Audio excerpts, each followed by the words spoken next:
You don't seem to even know what you're talking about. Don't seem to, huh?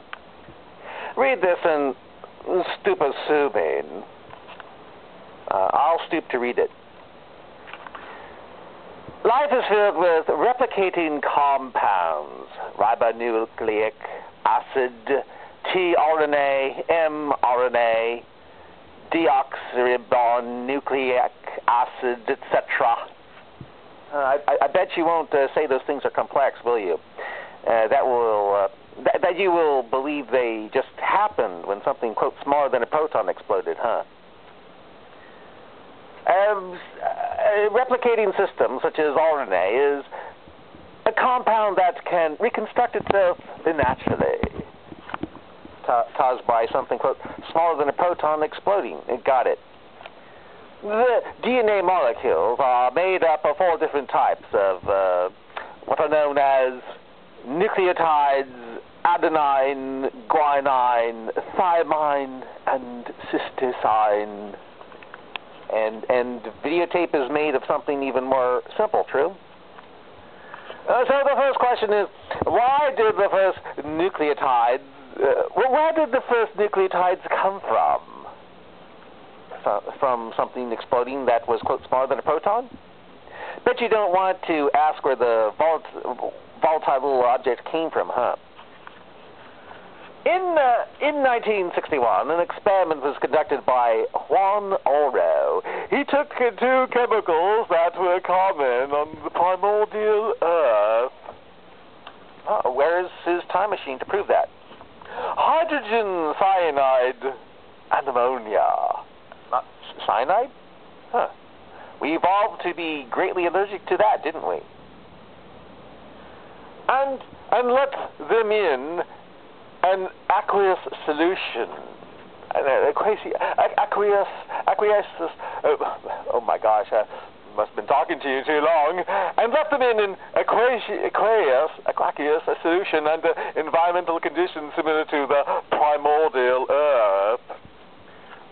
What you say, hey, whatever you say, Doctor Who. 5 left alone, they naturally formed one of the 4 nucleotides, adenine. Along with adenine, amino acids also naturally formed without interference. The Big Bang was smart in knowing how to create something like that, huh? And long chains of these amino acids called polypeptides. Is it still less complex than a mile length of plastic iron oxide videotape? Is it? Because the criteria for the tests mirrored the environment of the primordial Earth in which it happened.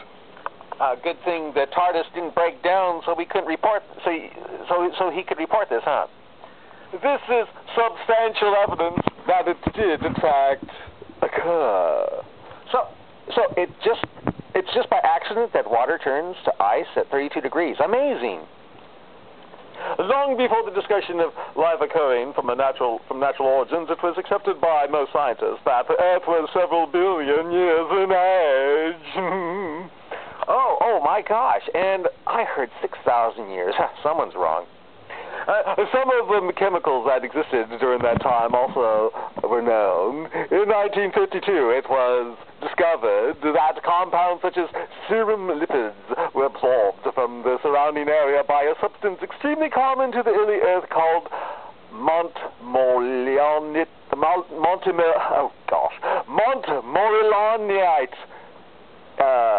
NaCl, magnesium. All those little things, you know, I know you would never know. So I'll just say it here. NaCalMg. Okay, I'll let you know that's magnesium. Si4O10 3OH. You look it up, okay? Oh, that little volatile object was smart to create all that in an explosion, wasn't it? I bet you will say those chemicals with their positive and negative charges are simple, huh? Making it a more formidable substance in a chemical-rich environment. What happened? That just happened, huh? And in the 1980s, that compound was found to be a breeding ground for all sorts of complex organic compounds and reacted to water. Man, if you keep on talking about how this could come about by something exploding from an object, quote, smaller than a proton, unquote, I'm going to start worshiping the Big Bang. So please be careful here. This allows several different chemical reactions to occur under different circumstances. Please call it simple. You're increasing my faith in God. Montemor-Ilonite is a perfect catalyst for turning the nucleotides into long polymer chains called polynucleotides. Long polymer chains? Something long ended up inside a bubble, you're going to say later? Oh, Gad, well, shall I go to church now? I'm still undecided, but the more you talk, the more awesome you seem to be making my God out to be for being able to create such incredible stuff, and to do it with something smaller than a proton exploding, throwing a monkey wrench into the notion that nothing can escape from a black hole, not even light. Some of these polynucleotides could replicate themselves. This is how the first RNA compound formed. Praise God, this is so fantastic. No replicating system ever replicates itself perfectly, and errors creep in.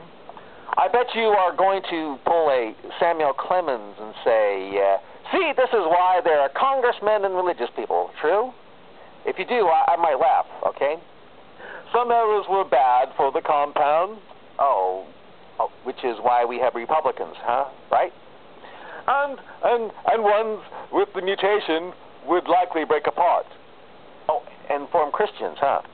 And some had no effect at all, forming atheists, forming agnostics, huh? The compounds that this occurred in would continue replicating happily with no difference. And I bet you feel this isn't random accident. But if I say the word God, you will change your mind and say it is, huh? Some also made beneficial errors and created liberal Democrats who will vote for a terrorist appeaser. True, right?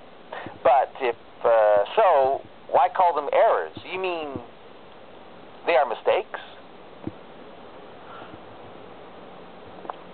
This could have been a faster replication. Made a strand of videotape longer in a short amount of time. I understand. Why are you using all this term videotape? But anyway, a tendency to take a certain shape, among many others. I wonder if any spelled out Eda Joes. With beneficial traits, the new better RNA. Better? Doesn't the word better conjure up an absolute? You can't have an absolute if you're an atheist, can you?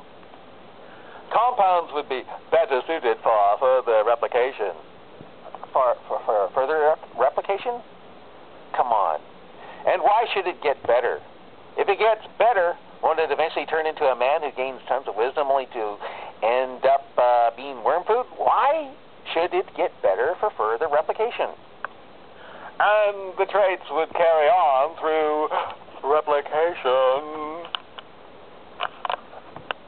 To create a navel contemplating idiot headed for the grave?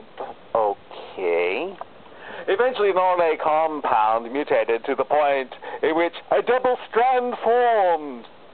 I wonder if it's spelled out Eda Joes. Allowing for more stored information and further stability. Well, that mutated double strand was pretty smart to plan ahead for that, wasn't it? You think it would be happier being a piece of sand tossed about in shore waves, but sounds like it knew something, huh? This is when the first DNA compounds formed. You're not going to say DNA is complex, are you?